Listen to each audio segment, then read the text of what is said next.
Welcome to the Speed and Nguyen's Deep Dive podcast.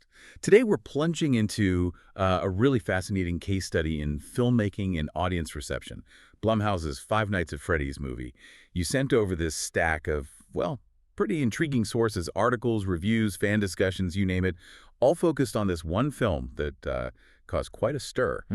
Our mission today, unpack why. Why did this movie become such a cultural phenomenon despite these wildly conflicting opinions? And maybe, what does it tell us about, knowing your audience? You know, what's really fascinating here is just how much this film highlights a major disconnect. Yeah, that gap. Exactly, between the traditional critics, right, and then this really passionate fan engagement. Especially when you add in that massive box office success. Absolutely. It makes it a perfect case study for defying expectations. We should really explore what allowed it to do that. Okay, so let's unpack this unusual situation because it really is kind of an outlier.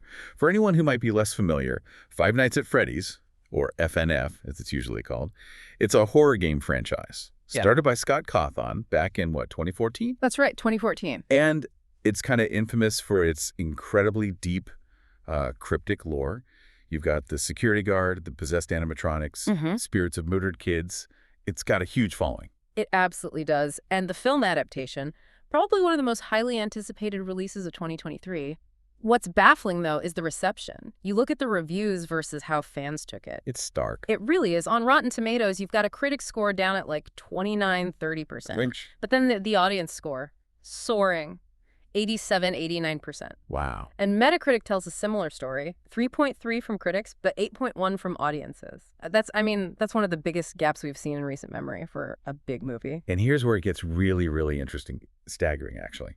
Despite all that critical negativity, the film was a monster hit financially. Oh, unbelievable. It pulled in $132 million globally, just on its opening weekend. Which is massive. Yeah.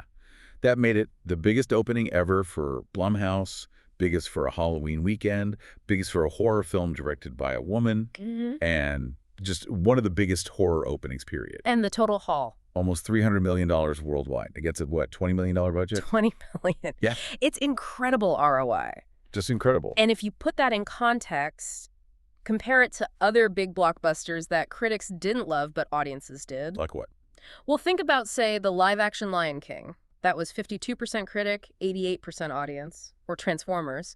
Age of Extinction, which was way down at 18% critic, but still only 50% audience. Oh. Even Twilight was 49% critic, 72% audience. The FNAF gap, that 30% versus almost 90%, it's just way, way wider. It really is an outlier. It really is. It forces you to ask, what exactly happened here? Right. So given those huge fan scores, it makes you wonder, what did Blumhouse actually get right? What clicked with that core audience? Well, one of the biggest wins definitely was the animatronics, hands down. The actual creatures. Yeah. They were made by Jim Henson's Creature Shop. Oh, wow. Okay. And the sources, they just rave about them. Absolutely amazing, identical to the game. They felt real, more tangible and maybe even more menacing than CGI could have. That makes sense. And the setting? The pizzeria itself, yeah, that got high praise too. Yeah. Really strong production design, super immersive. You felt like you were there. I'm looking through the reviews. The performances also got mentioned quite a bit. What about Josh Hutcherson as Mike or Matthew Lillard? Yeah, Hutcherson as Mike, the security guard, people felt he brought real depth to it, a clear motive. He looked, how did one source put it? Sweaty, exasperated, and just a little unhinged. Okay, so he sold the stress. He did. And Matthew Lillard as William Afton, it wasn't a huge role time-wise, but it was memorable. He brought that, that twisted charm he does so well.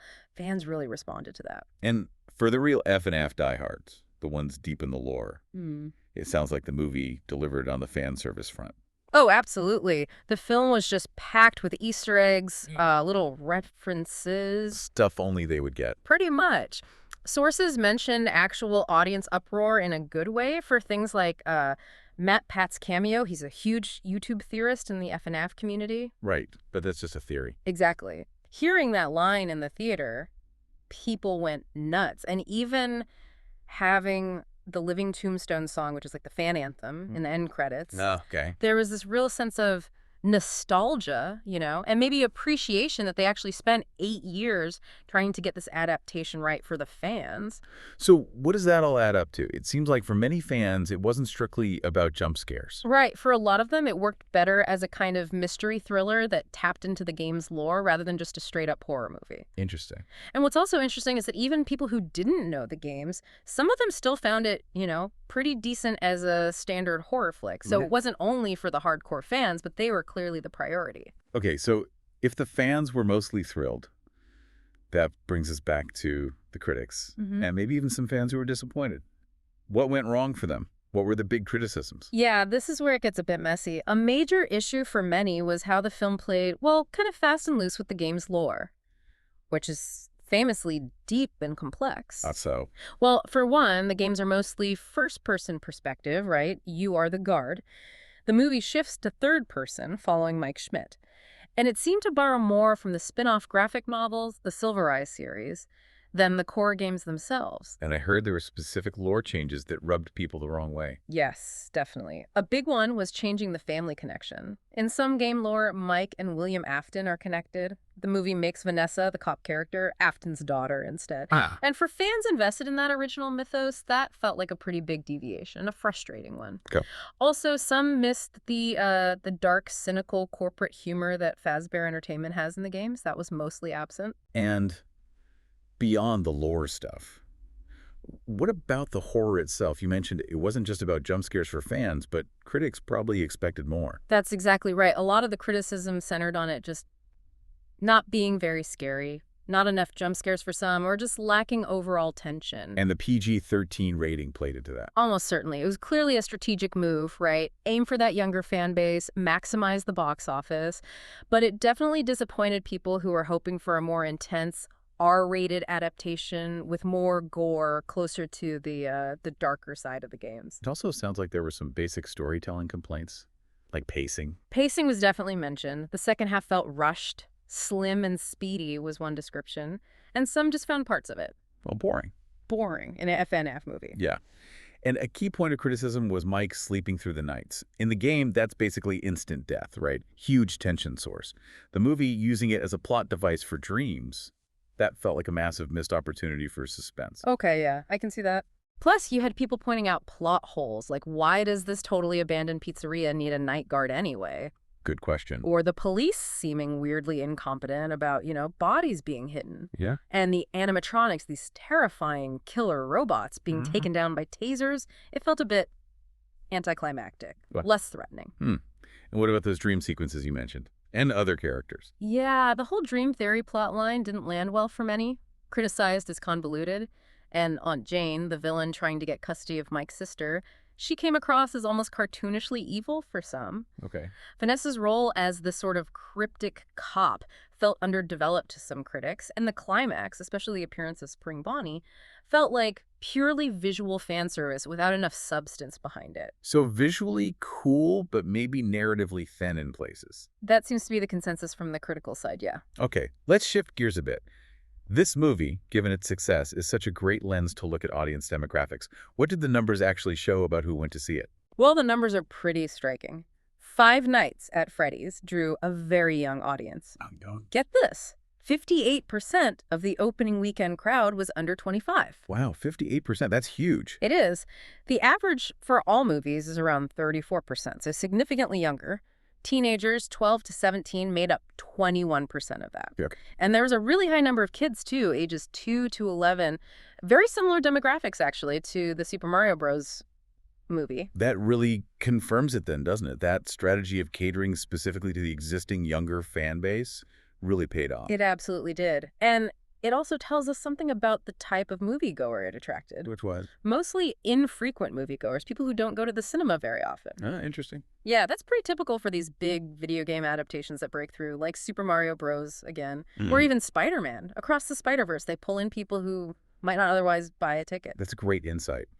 But even with that massive success targeting that group, Does the analysis show any missed opportunities? Could they have reached even more people? Oh, for sure. Despite the huge success, you can see areas where maybe they could have broadened the appeal even further. Like who? Specifically, attracting more frequent moviegoers, especially those in the, say, 18 to 24 and 25 to 34 age groups, the ones who typically turn up for other big horror franchises like Saw X or The Nun 2. FNAF didn't pull them in quite as strongly. So maybe leaning more into the horror could have captured them? Potentially, or maybe just marketing differently to that segment. But you also have to factor in the Peacock release. Right, the simultaneous streaming release. Exactly. That was a smart move. It let the film reach a much wider family audience, people watching at home. That definitely helped boost its overall success and made it feel like a bigger cultural event. So wrapping this all up, what's the big takeaway here? For the movie industry, for future game adaptations, what does the whole FNAF movie saga really tell us? I think FNF really forces us to ask some big questions, like, is the power of the traditional movie critic diminishing, especially for films that have these built-in, super engaged fan communities? Interesting question. Or maybe it just highlights that different audiences value fundamentally different things in a movie now. You Hmm. know, success isn't just about getting 5 stars anymore. It's about who you made the film for. Exactly. It's a powerful reminder that huge box office success can come from knowing your niche, serving that specific audience incredibly well, even if it means the critics or a broader audience don't quite get it. So this deep dive into Five Nights at Freddy's, it's more than just looking at box office numbers versus reviews. It really feels like a case study in the power of fandom, maybe. I think so. It shows how a film's impact, its real success, might increasingly be measured by how deeply it connects with a specific, dedicated community, not necessarily by universal acclaim. Definitely makes you think about who really drives cultural conversations these days.